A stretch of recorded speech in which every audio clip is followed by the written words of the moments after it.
Hey, everybody. Welcome back to the One Journey podcast.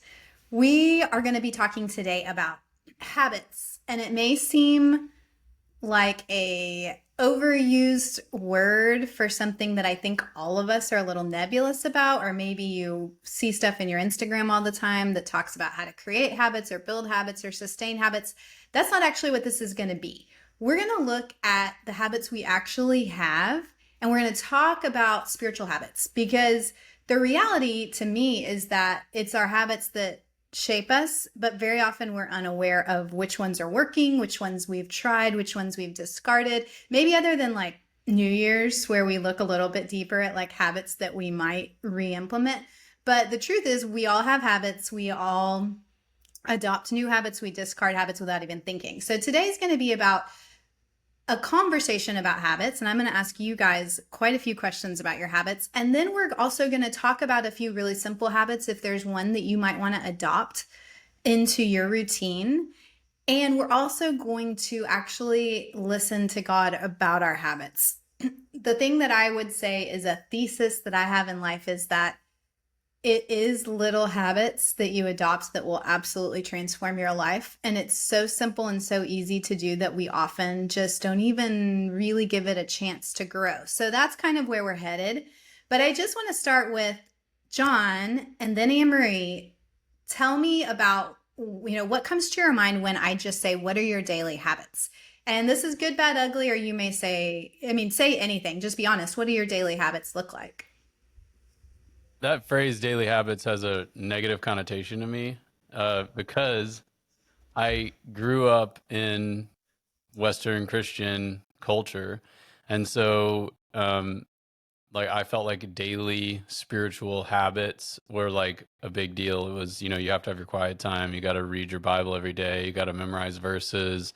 You got to have small groups you meet with every week, like all this stuff. And, um, that I didn't find that to be something that led people necessarily into relationship with God, but something that led them into being a better Christian, which I think can be very different. So I think it took me a while to see daily practices or regular practices as something like that I could embrace without it being religious. So that's my high level first impression. Okay, great. I think you're not alone in that for sure. Me too. I think I've actually been repelled by the word habits in the past. For sure. Because for me it stirred up failure. Like you're Yeah. just gonna fail at that habit you committed to, which turns out that's not actually true, but that was where my mind would go. Okay, Anne Marie, Yeah. when I say what are your daily habits, what does that bring up for you?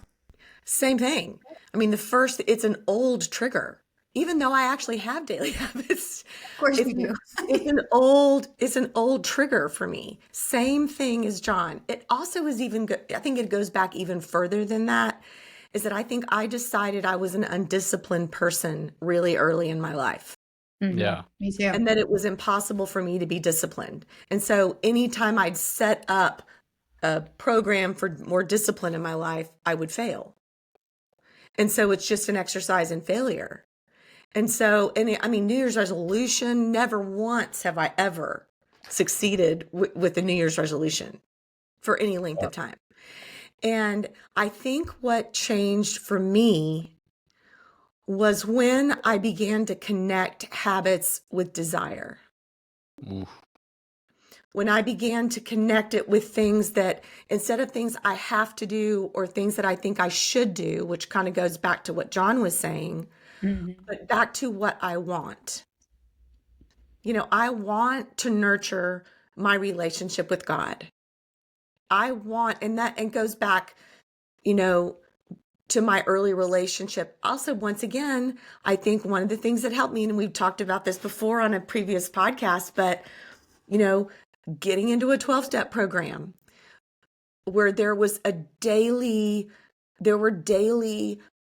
rituals, there were daily things that I engaged, tools that I engaged that honestly, I don't even know that I could call them habits because I just were built into my life. I didn't think of them as habits. They were things that because I wanted something. But by definition, But by you definition, have they're said this is a habit I'm going to adopt. right. But did you do them every day? Yeah. Yeah, Yeah, I did then. them. I did them every day. Or And I did you do think, them every week? yeah, or I did them every week or whatever the rhythm was for that particular thing.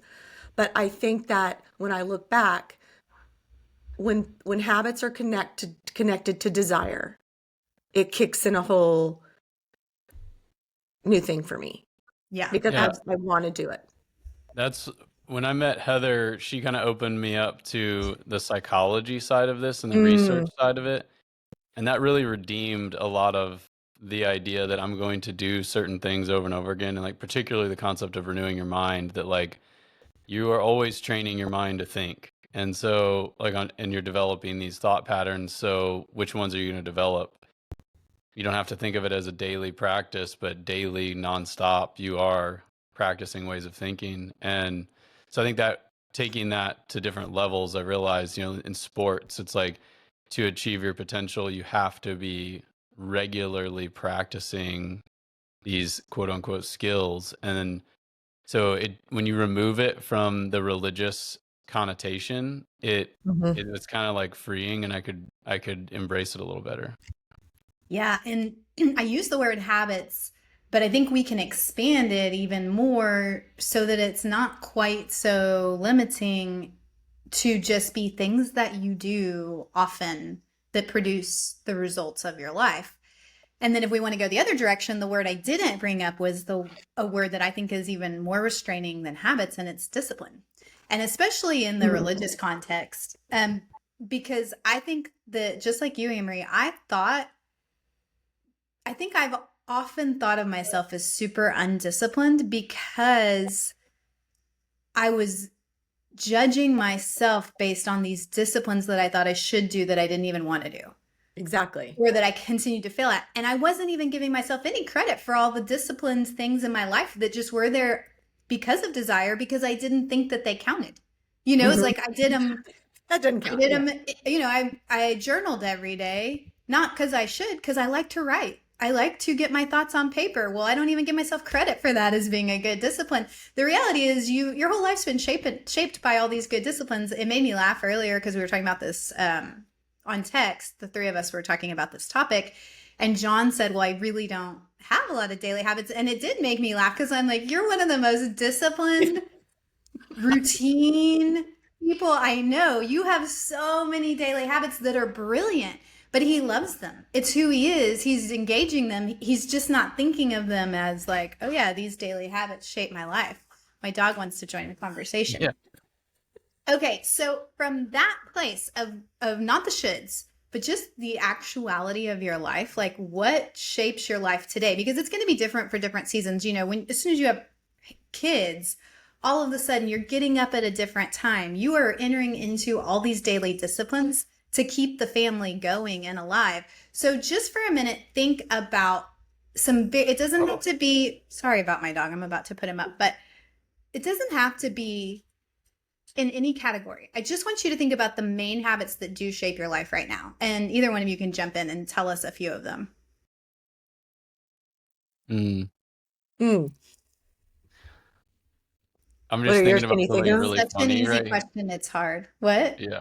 No, I'm just thinking of something really funny. So I have, like, every day when I wake up, I start, and this is not because I decided, you know what, I'm going to do every day I'm going to get up and I'm going to start my day with this pattern. It did come out of desire, and something I learned about in psychology is the idea of internal versus external motivators. And like, external motivators wear you out and eventually you end up failing. Internal motivators are so like, simplest example, if you're an athlete and you are playing for some external reason to please somebody or to check some box, eventually that's going to catch up with you, and it's going to be really hard to stick with it when it gets really hard. But if you're playing for love of the game, it's totally different. So, let's call it out of love of the game. I started this, I guess you could call it a practice of just every day when I wake up before I get out of bed, I just step into surrender. And it's not a religious surrender. It's just like an awareness of how much I need God, and like reminding myself and reminding myself. I'm the only one that needs to remember. But I laugh too, because like I try to spend time every morning in quietness and like prayer and reflection, and I also try to read the Bible. But I'm like a year into this daily Bible plan, and I have 250 missed days. So it's like I was like, so out of 365, I missed 250. And I was reflecting on that when we were texting earlier, because I was like, there's a part of me that loves that, because I feel no shame. I'm just like, yeah, you know what? If I get up and I feel like where God wants to take me is we're going to read the Bible today, then I'm going to do that. If I feel like he wants to have a conversation with me, I'm going to start there.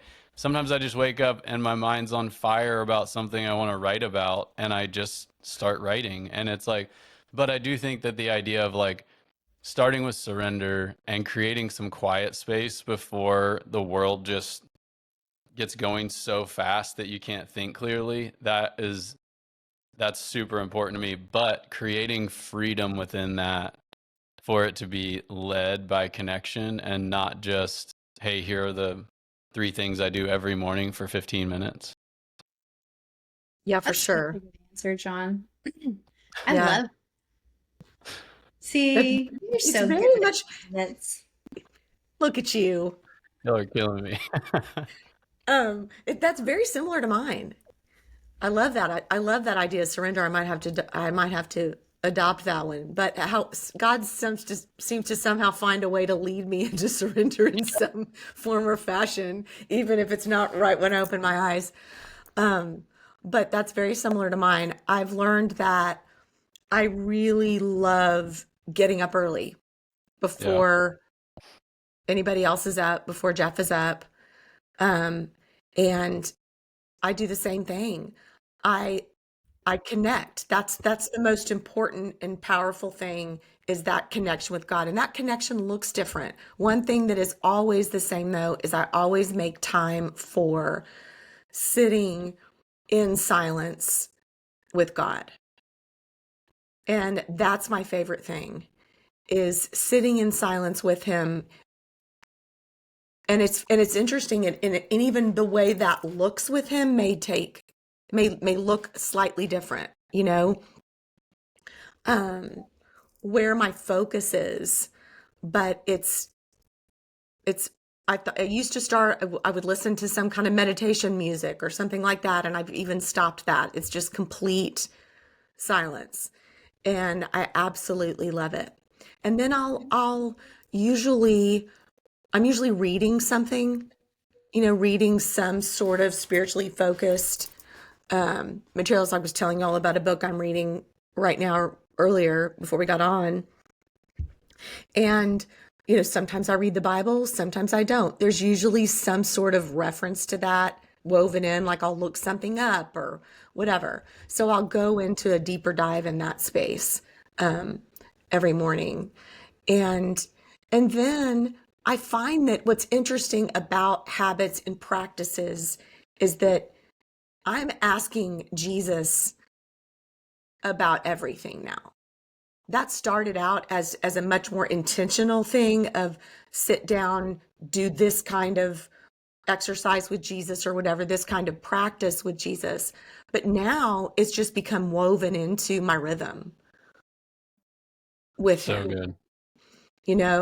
What do you think about this? How do whatever the context is, that's become woven in. And that's a good example of very often things that start as an intentional practice, then become much more woven into our lives, but we don't even think of it like that. Yeah, it's so true. And I think the space of having freedom and grace for yourself is such a good comment, John. First of all, Anne Marie, I love what you said. And I'm so glad I asked you guys this question, because I know you both so well. I know that you have practices. I know that we all care about listening to Jesus, moving in surrender, trust, moving past the kind of ego things that we're very aware of, but realizing you wake up in it every day, all of that. But I've never actually heard either of you tell me what you do. And mine is very similar too. But the grace and the freedom part being that, I think for me with 5 kids and a dog specifically now in my life, sometimes you're woken up and you're just trying to get everything ready out the door on a walk, go to the grocery store, get ready for work. And so there's these habits that you do that you almost then need another habit to counteract, like the ones you guys are talking about. Like, how do I carve out a space where I can just sit still? And for me, even like some days I can sit still all day. And then other days, this new dog that I have, it's literally like anytime I try to sit still, he's just not still. And so you're kind of fighting for the thing you actually want. And I think that those are the times when you have cultivated it, you miss the ability to just get still, but you also carry it in a way that it's like, okay, maybe I can't sit still for 10 minutes right now or 20 minutes, but I can take a deep breath. I can feel and return to my own body. I can do a heart, mind, body check-in, and that'll take me like 30 seconds or 1 minute.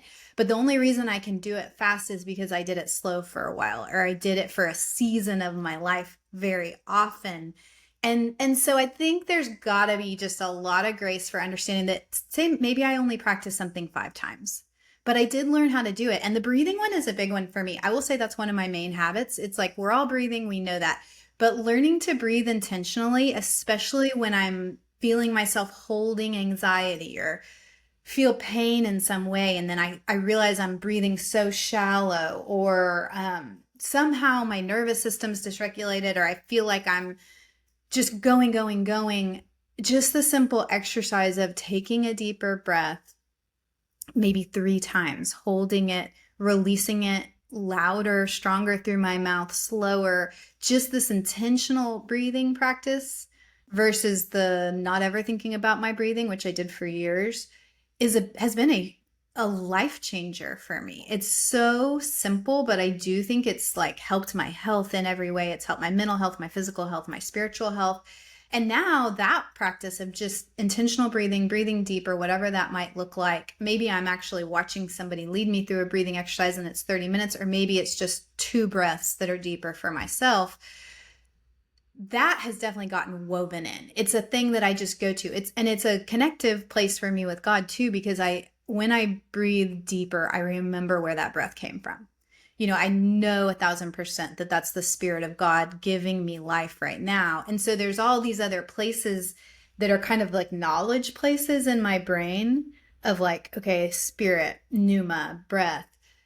But then it's like, because I'm physically doing it and slowing it down, it reminds me that it's not just a knowledge that God is with me. It's an experience. It's a way to right now experience the truth of this, that the Spirit is giving me life and I have everything I need. And my mind will literally go all these much deeper places, like abundance. There's an abundance of air for me. I'm not running out of air. I have everything I need is actually a very big one. And I think it's amazing that something as small as the practice of breathing a little bit more intentionally can actually give me access to these bigger things that I want to remember, but often I just forget. Okay, here's another question for you. What do you think? And I'll give you a minute and I'll talk for a second, but I want to give you the question, and I also want anybody who's listening to think of it. What do you think has been the most important practice of your life? And I understand it's like aim at very important, because who knows what the most important practice of your life has been. But if you think back over your life, what have you continued to return to? And you guys may have already hit it on the head, but also maybe just give it a little minute for maybe God to remind you of something that you've done that maybe you didn't even think about. So I'm going to ask God to just bring a couple things to your mind. And I'll tell you that this year, I actually think I finally have done some things that before I think I couldn't do because I considered them too small. So an example would be painting. I've wanted to paint my whole life. I have painted some, but I wouldn't do it. I would go months without painting because I didn't have the time, or because, I want 3 hours to paint. I don't want 3 minutes to paint. And I didn't know how to make the leap. So, like, my desire is to create art. Everything else I put in front of it. Also, because for a long time it felt like a selfish thing. Like, it felt too good, too fun, and I have all these other things I'm supposed to do, all the shoulds for myself and other people. Um, so I didn't do it. And it took me years of actually having conversations with God about this to finally position myself. And it was a lot of trial and error and a lot of missing. Like, I one time made a commitment just to put paint on the palette. That was it. That was all my commitment was. And that helped a lot. I think probably 10 times I did that and I got painting, and I probably painted 10 times that year. Well, this year, finally, I made a commitment just to paint every single day. And it could just be a brush stroke. I was not committing to painting and painting every single day. And I knew I needed some accountability, because even though I wanted to do it, I knew that I probably wouldn't if I was the only one holding myself to this. So I said on social media, every day I'm going to paint and I'm going to post a picture of it on my stories. And that one, I actually committed to two things. One was taking a picture of the sunrise every morning, and that was about stillness and silence and just appreciation. And the other was just painting a brush stroke. And those two things, I'm 232, this is 233 days into it, and I have done those two things every single day. And I will say it's been absolutely transformative in so many ways, but it's two very small things that don't seem that important. But one of them is just giving me confidence in my ability to be disciplined. Like, that's one very small side effect of this, and me realizing, oh, I actually am super disciplined about a lot of things, and it doesn't have to look like this grand thing. It's just this little thing that I continue to return to. It has absolutely had all kinds of ripples. And I will say that came out of a conversation with God, him telling me to do this very small thing. And I can see, I'm not going to go into it now, but like, the ripple effect in my life is ridiculous for how small a commitment it actually was. So for sure this year, I'm becoming more of an advocate for small commitments you can keep. And doing, and again, these aren't things like anybody else. I'm not doing them to prove anything to anyone else. I'm just doing them because I actually want to do these things, but sometimes I forget what I even actually want. Okay, what came to your mind when you talk about, or when I asked you to think about life-changing habits? Do you want to John? go first? Okay. Well, you look like you're ready to talk. You go. So the practice of dying, which is a concept that we've probably talked about on this podcast a little bit, but like, I was really not excited about it. It felt really religious when I first heard the concept of dying, like dying to yourself, all that stuff.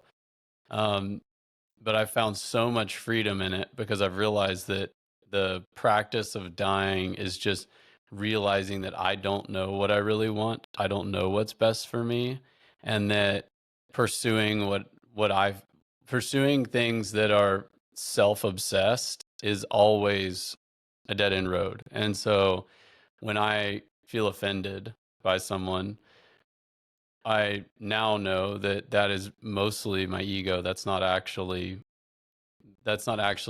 necessarily who I am that's feeling that way. And it's also, reacting that way doesn't bring life to me or to anybody else. And so this whole idea of like every day wanting to practice dying has been super, super freeing. I realized that could sound really off-putting to a lot of people. So for me, it just really starts with surrender, and then the rest of the day, it's living out this reminder to myself of, the purpose of my life is not to get what I want when I want it. The purpose of my life is not to think about myself all the time and to serve myself. The purpose of my life is to partner with God and to become who he's created me to be, and to play the role that he's created me to play in the relationships that I'm in. And that to me is really grounding and really freeing, and allows me to be a more patient person, and allows me to live from peace. Honestly, like, I've gone to new levels of peace through that. In work, like you go into meetings and you're just like, you operate from that place, you are way less ruffled, in my opinion, than before. Because I'm not there to protect myself. I'm not there to like um, to prove anything to anyone. I'm trying to live from connection. And so, really, the reason dying is important is because it allows me to live from connection instead of living from ideas about myself and about God that may or may not be true. So, I think that's like the biggest thing. And then that makes me want to invite God to go before me in everything I do, which has just been really, really, really fun. Gosh, that's such a good description of it, John. Because I do, even though I know what you're talking about and I know it's a good thing, I don't like the phrase that I would Uh, need to die yeah. every day. But the way you describe it's just so helpful because it makes me want to do it and realize what you mean too. It's not like this isn't like a martyrdom thing, like embrace the pain No, and and pain is I've going to get realized you. recently I need to talk differently about it because I've had people go, "Yeah, yeah, that's great. They love dying." And what they really mean is embracing suffering in the name of holiness. And I'm like, Right. that is Which not at that's all what Mm. I'm it's not what I'm talking about at all. Yeah. yeah. So the other phrase that would probably be more helpful for it is the invitation that Jesus gave us is to transcend self-obsession. And so when I live out of self-obsession, I'm focused here all the time. When I can move beyond that, then I can actually see what God is doing, see his creation, see the other people for who they are, instead of seeing other people through the lens of how they affect me and how I get what I want or how they are trying to get what they want. It's like, so anyhow, that is freedom, and it's such a fundamental concept of what Jesus was inviting us into. The daily practice side of it is it's not something that happens overnight. It's not a knowing. It's not a knowledge thing where I go, I know that I'm supposed to not be focused on myself, so therefore I'm going to go try to do things to care for other people and serve other people. That's not it. I'm trying to embody I'm trying to become transformed. I'm trying to become someone who is less self-obsessed so that I can be more connected to God. I think another way to say it is you're becoming aware of what's really real because when we're Yeah. self-obsessed, we're not perceiving things as they are because we're connected. We're Yeah. connected to a million other things, people, God. So another way to say it is really that you're waking up to what is, which is your connection and oneness with God, and you're trying to live into that. Yeah. I mean, I think that's the other side of it because the other is not even real. What we wake up into, all the things that our sweet little brains are trying to protect us from, making us very insular, that is not what is. And it's also not who we are. And we have to let that go and kind of, I mean, I think it is like stepping out of your pride of thinking that you know and realizing that's not real. That's Yeah. not who you are, who God is, who other people are, what life is, and it will actually really limit your experience of what's good and what is. And what is so much bigger. What is so much better, broader, Yeah. Well, it's such a process to get to that realization. At least for me, it was. Because when you were talking, John, I was thinking about the same thing and the language that I would use. You're describing the same thing. My language is just different. Yeah. There are two things because your question was, what have been the most transformative or beneficial or most important or whatever the words would be for you. One is hands down connecting with God every day. And that started out just because I had a desire to know God. And so when I woke up in the morning, I began to seek God. And that's looked so over the last 40 years, it's looked different. But the thing right now that I would tell you is that whole idea of that the things that I used to encounter as a problem, a difficulty, an obstacle, pain. We were talking earlier about pain. I now see as an invitation. Yeah. I'm being invited to look at that differently. And Anne-Marie, like, it's like when he was talking to me yesterday about this pain that I'm in, it's actually an invitation if you'll lean into it. And then I get to ask him, what's the invitation? And one of the things that does is it draws me out of that ego self and into my real self. That's the observer in us. That's the part of us that's able to hold something out and go, huh, wow, look how I just responded to that. Look how I just got so irritated, or I felt that judgment come up, and I hold it out and I see it. Well, where do I think I'm looking from? I'm looking from the real. I'm looking from what is. I'm looking at what is from what's real and true. My essential self, my true self. And that helps facilitate the process of the dying, Yeah. of the letting go of all those things that I thought defined myself, and those things and the ways I don't want to be. But it's so, what I love about it, and I heard this in what you all were saying, it's like what you said, John, about dying for the sake of holiness. The crazy thing is that actual dying actually does really produce holiness, but it's a real, deep, beautiful, connected holiness. It's not the imposed behavioral holiness, in quotes. Yeah. Does that make sense? Oh, I think that when we look at holiness through a religious lens, what we think of is right behavior. Right. But when we think of holiness through what Jesus was actually saying, best I can understand it in his teaching, it's the nature. We are embodying the nature of God. Mm-hmm. We are in more and more embodying it. We're becoming more holy, more like Jesus. And when you look at the way that he lived and the way that he responded to people, you go and you just distill that down to like, what are those characteristics? You're like, wow, really great person. Well, and I think Yeah. it's such a fine distinction between to get something, like, again, external approval. Like maybe I think I need this external holiness, that I'm going to do the right thing, say the right words, figure out the magic formula, die enough, martyr myself enough, read the Bible enough, love other people enough, to where I have now been deemed as, by someone externally, whether that's God or other people, you are holy. Yeah. And that's not it. It's not an earned thing. These are paths that actually take you to a place of experience. Yeah. Like the dying produces something internally in you that you're going to love.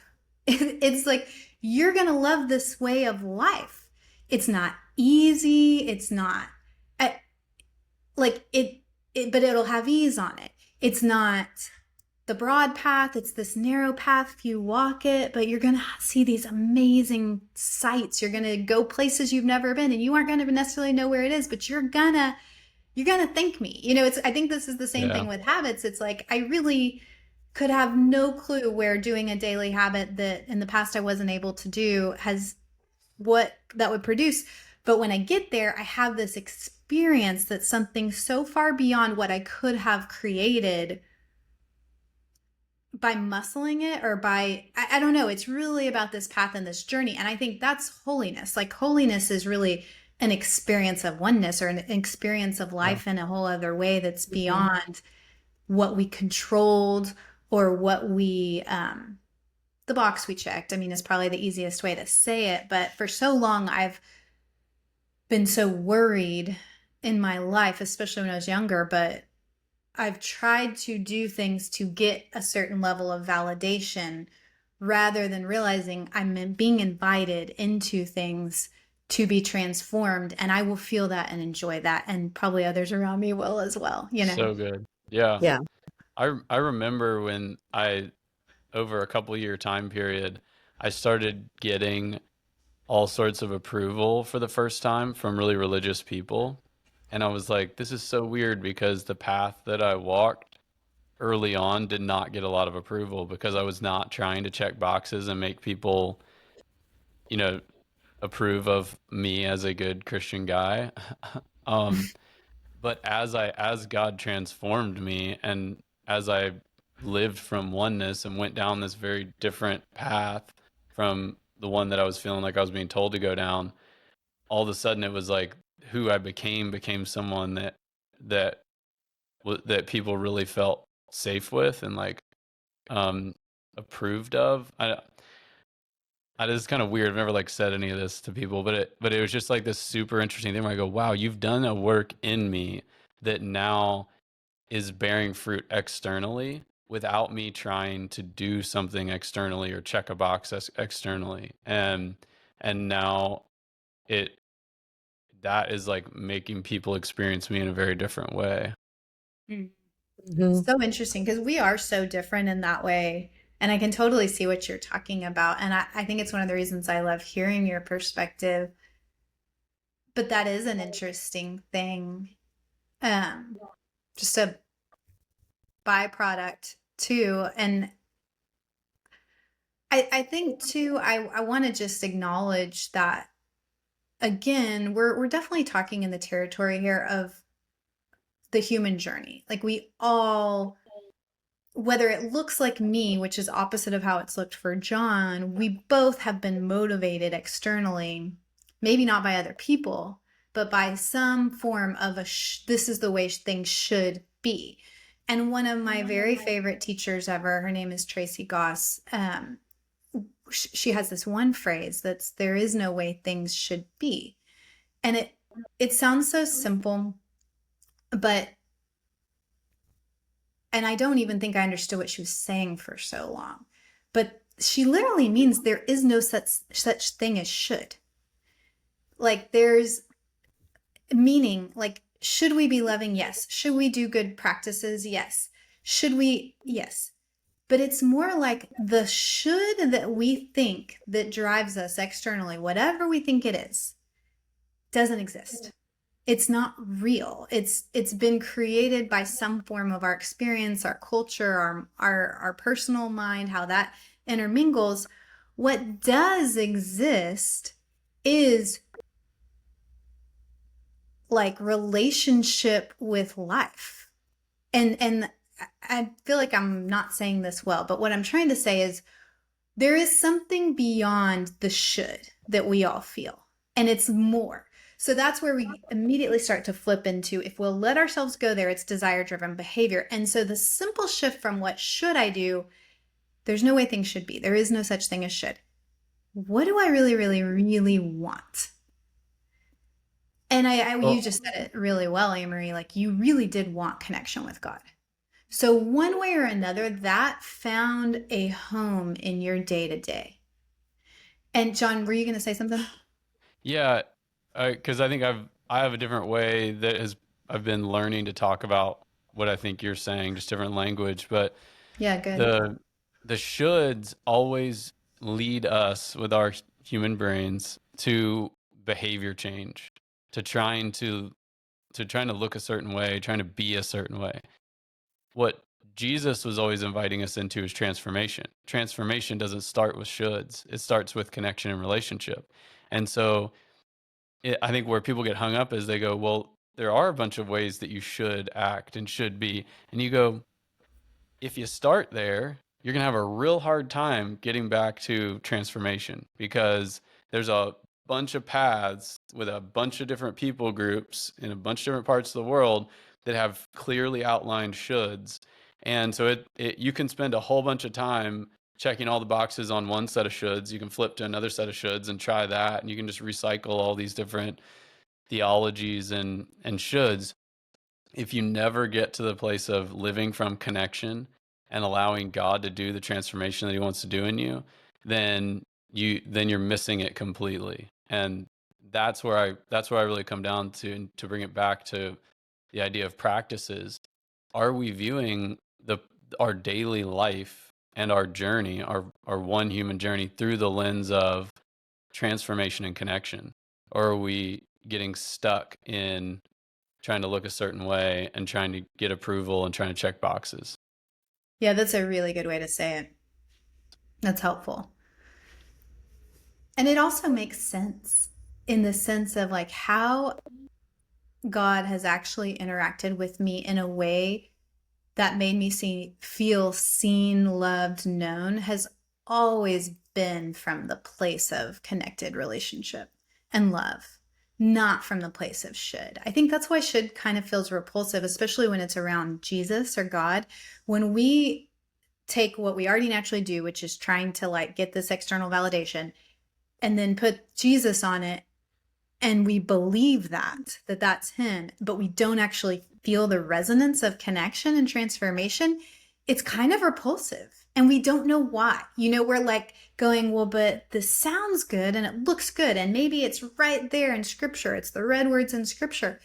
But you can have or you can have ideas without having authentic connection. I can read a book that Anne-Marie wrote and feel even deeply resonant with it, but I don't know Anne-Marie. It's a whole different thing to have a conversation with her, get to know her, and then engage the ideas that she has. And then it's a whole other thing to go, gosh, I'm influenced by her.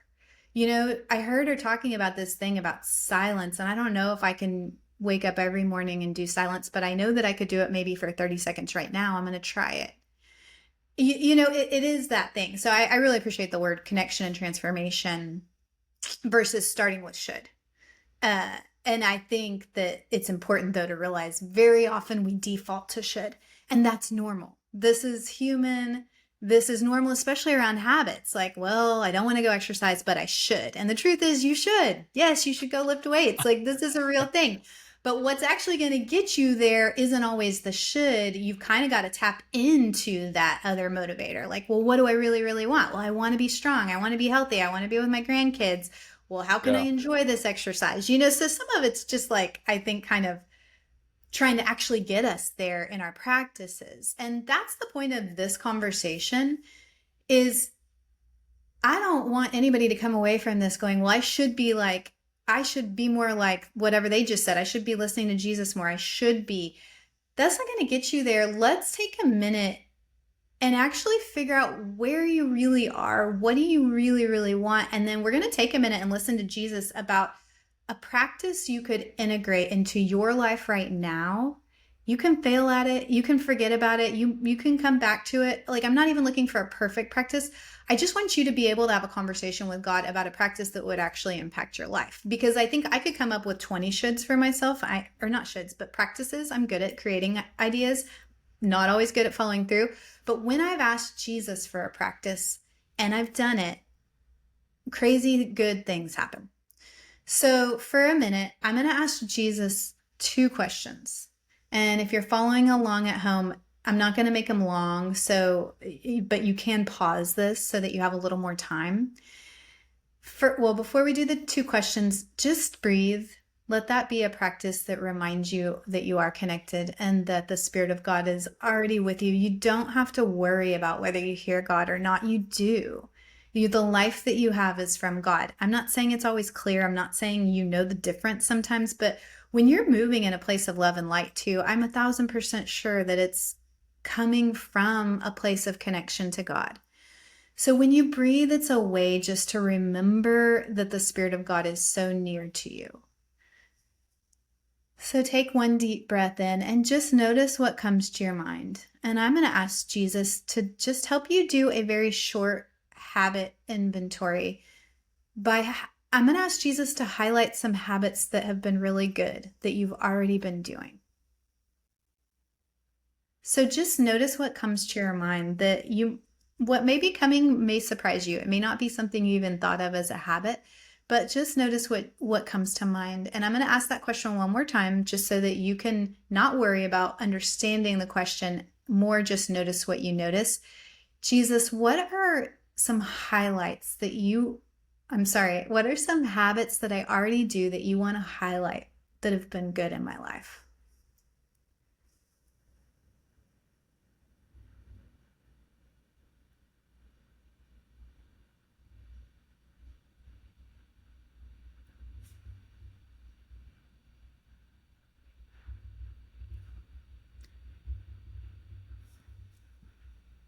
Okay, I'm going to pause and let you guys tell me what came to your mind if you want to. You never have to, but real quick, mine were taking walks every day, hope, which is not something I feel like I'm good at practicing. I've certainly judged myself about that, but it just popped in my mind like I practice hope. It was pretty encouraging because I feel like I don't. And then just the way I spend time with my kids, the way that I try to show up and not necessarily like so much time, but more just being present and enjoying them. That's what came to mind. What came to mind for you guys? Funny one that came to my mind was flossing my teeth, Super which I important. hated. I hated flossing my teeth I hated it so much. And now I don't. And it was a funny example that he used, for something that I resisted for so long because I was a hassle and I didn't like it. And now I do the other one and I miss it right now. But like you, was walking every day. Mhm. Because the reason that what drew me into it was walking with him. And I've loved it so much. So I can't wait to get back to doing that. Great. What about you, John? The first one that came to mind was over the last, it's almost a year now, but yeah, let's say a year, but definitely hardcore for the last 8 or 9 months, is I do a lot of writing. And so I don't do it every day. I wish I could, but I do it a lot of days. And sometimes it's just like an hour in the morning, but man, that's been so good. And so much of the writing is really centered around living with God and doing life with God.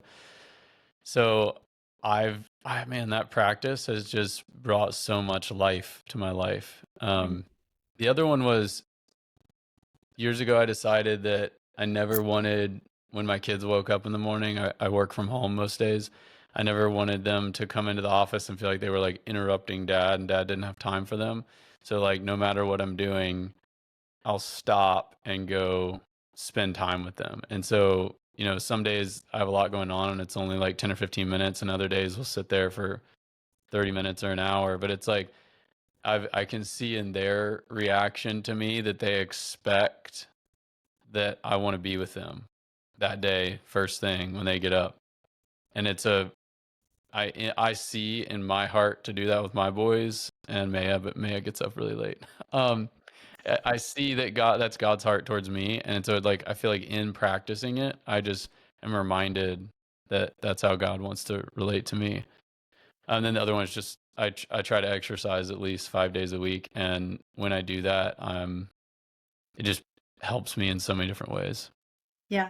I love it. Those are great examples because it does feel like small, doable things that actually have this compounding impact that's so huge. I mean, the flossing one too seems non-spiritual, but how important do we now know that flossing is your gum health for your whole, not just so your teeth don't fall out. I grew up thinking, well, my teeth are just going to fall out one day Right. because I don't like to floss.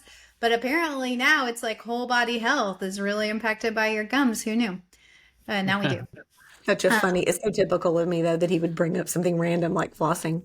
But I love that he did because I feel like that's such an important part of this. We're not just talking about seemingly spiritual things. Yeah. You No, know, funny thing is this phrase that Heather and I started using is called mental hygiene.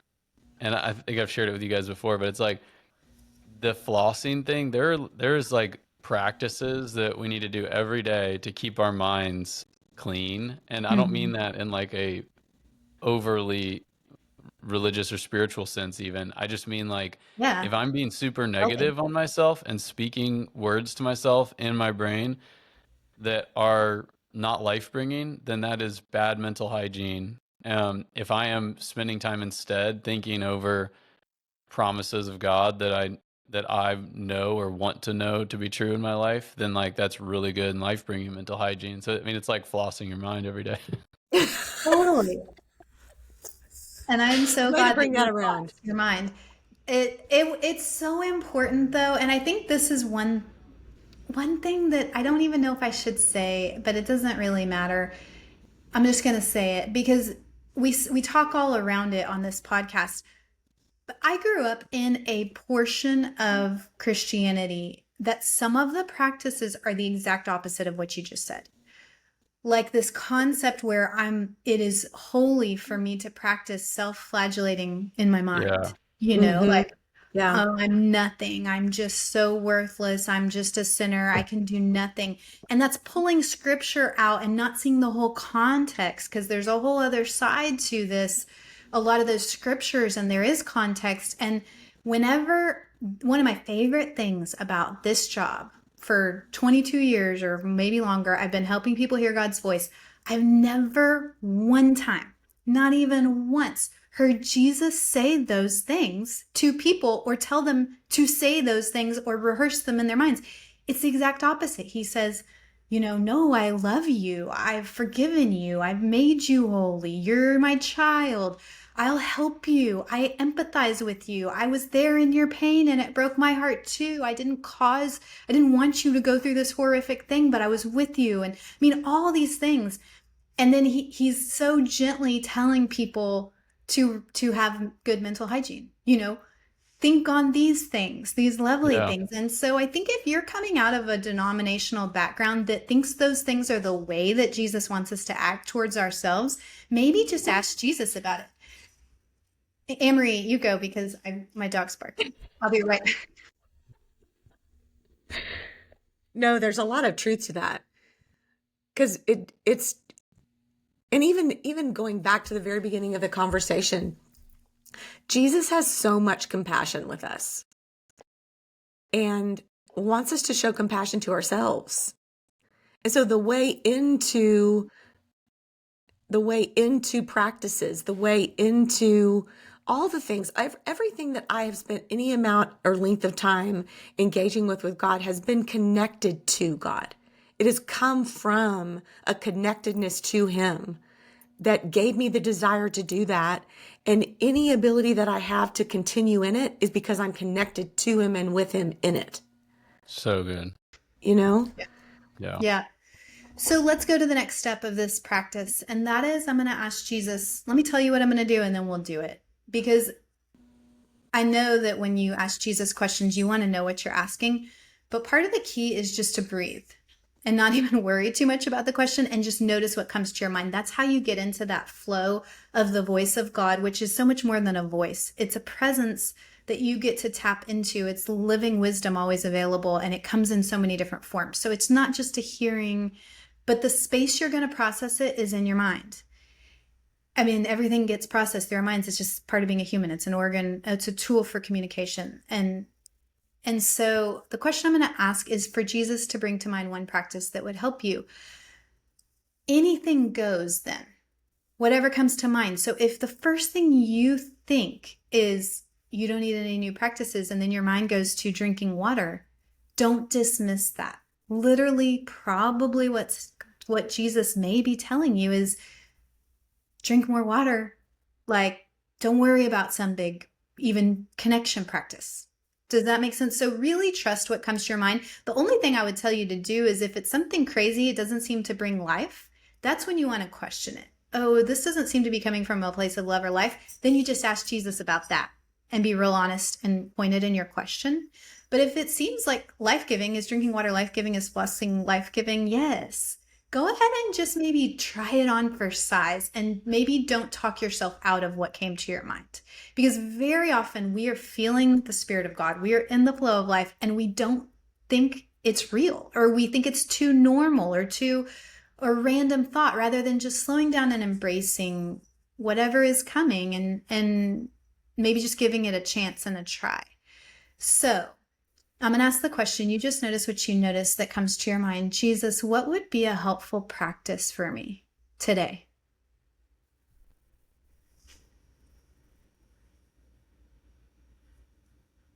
And if you want more time, just hit pause. But I'm not going to give you too much time, because often what comes is pretty fast and you just kind of need to hold on to it. You can always start journaling to slow down your thoughts, to capture them, because I promise if you're struggling to hear God, it's not that you're not hearing. It's just that your mind is really smart, picks up lots of things, moves fast, and then very often we try to talk ourselves out of it. So just slow your thoughts down, grab what comes and look at it. What came up for you guys? What came up for me was the heart, mind, body check-in. We're And gonna because do I that in don't just a minute. practice, huh? We're gonna do it in just a minute too, so Oh, people hear good. what you're talking about. Yeah. Great. What came up for you, John? Reflecting on things that God said to me in the past, specifically about areas that I tend to get in do loops about. They're just like things I just cycle over and over and over again. And I don't mean to, but it's like it's not it's I already have an answer. God's already given it to me. Like I've already had conversations with him about it. I've gotten like it's like the answer's there.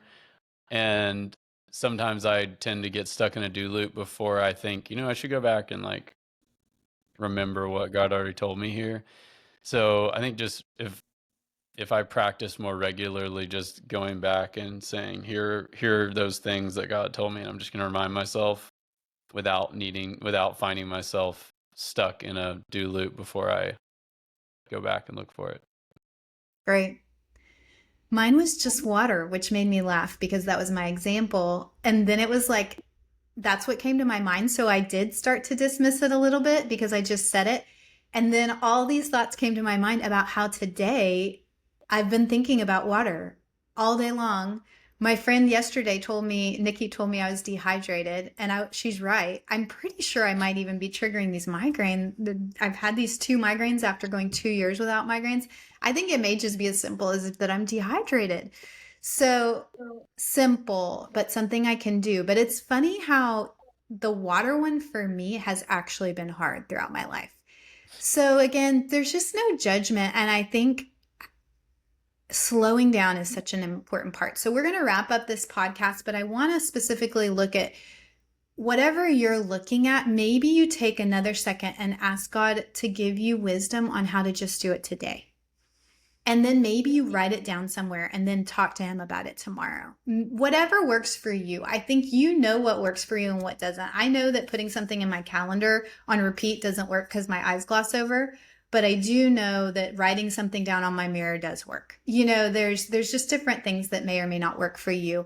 And again, it's not about did you do this or did you not? It really is about just taking the time to connect even about your habits. So that's number one. Look at yours. Number two, maybe you didn't have anything come to your mind. Maybe it was quiet.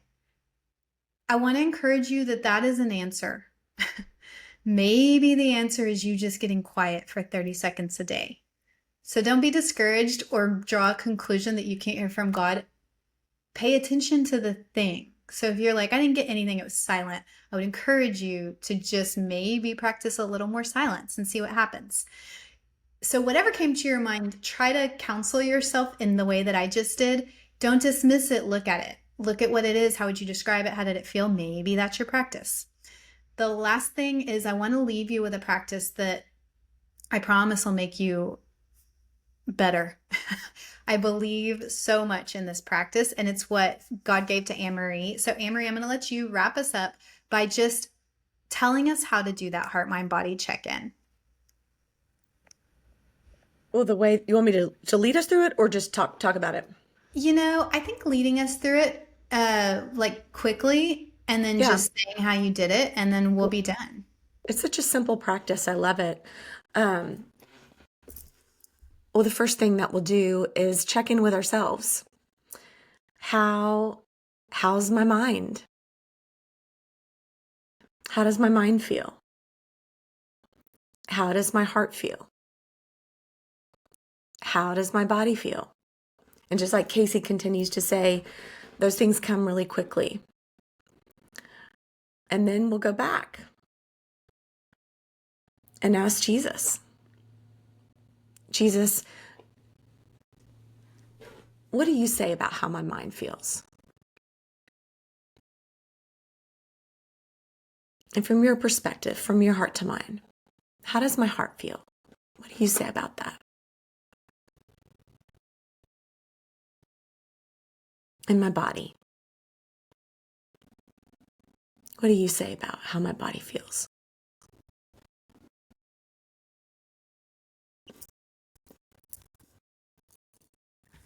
Okay.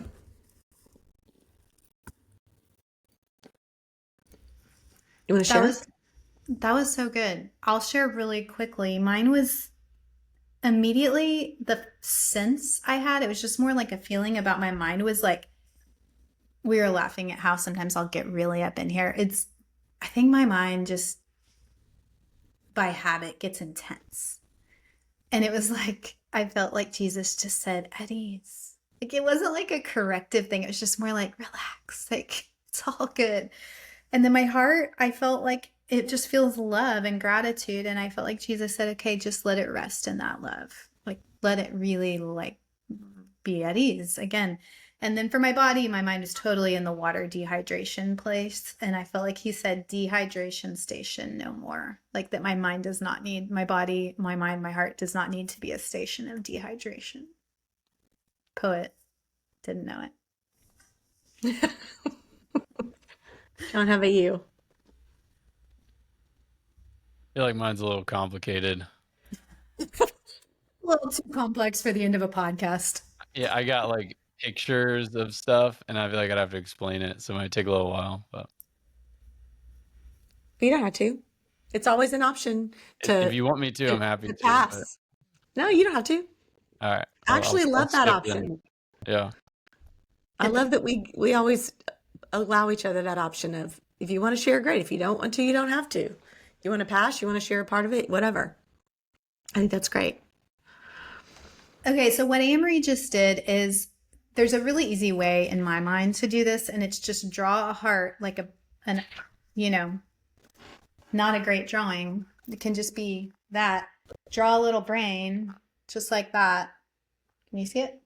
And draw a body. And then just put words that describe where you are. And that's you checking in with yourself.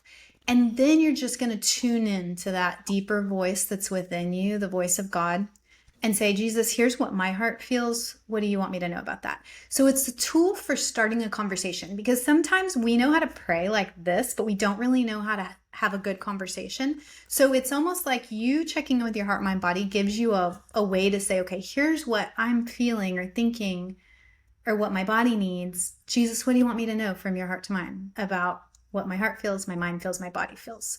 So you check in with yourself, and then you have ask Jesus, because he knows you better than you know yourself. The Spirit of God knows what you need far more than you do. So it's a really helpful tool in so many ways, not just spiritually. I will say this tool has brought me from going to the hospital once a year for different things, like I was in a really bad health place, to much healthier, because I finally started listening to Jesus about my body every day. And it's so intertwined with the other pieces. And so this is a simple way to do kind of that mental flossing, to slow down and care for yourself, and to connect with God. This is a very powerful tool. If you do it, you will not be sorry. It's just a way that you can have a habit that only takes 30 seconds to a minute as well. And the last thing I'll say before we end is I do believe that at the end of the day, actually, our habits are kind of everything. I can hear a really good talk and think it's amazing and agree with it. But if I will take one little piece of it and practice it, and that means more than hitting it one time, maybe I practice it 10 times, maybe I practice it for the rest of my life, that's what moves the needle. That's what changes everything about your trajectory, is when something goes from being a good idea to something that you actually think it's such a good idea that you implement it and embody it into your life. So that's not pressure. It's more just like, this is what's happening. Addiction is a good example of a bad habit. Well, what's going on there? What do I need? And why am I doing this every day? So maybe you do a bigger habit inventory, good, bad, and ugly. And maybe you let Jesus talk to you about all of them, ones that you want to get rid of, ones that you want to embrace. But looking at your practices and how they are shaping your life will transform your life. So I hope this is helpful, and we'll see you guys next time. Bye, y'all. See you guys. Bye.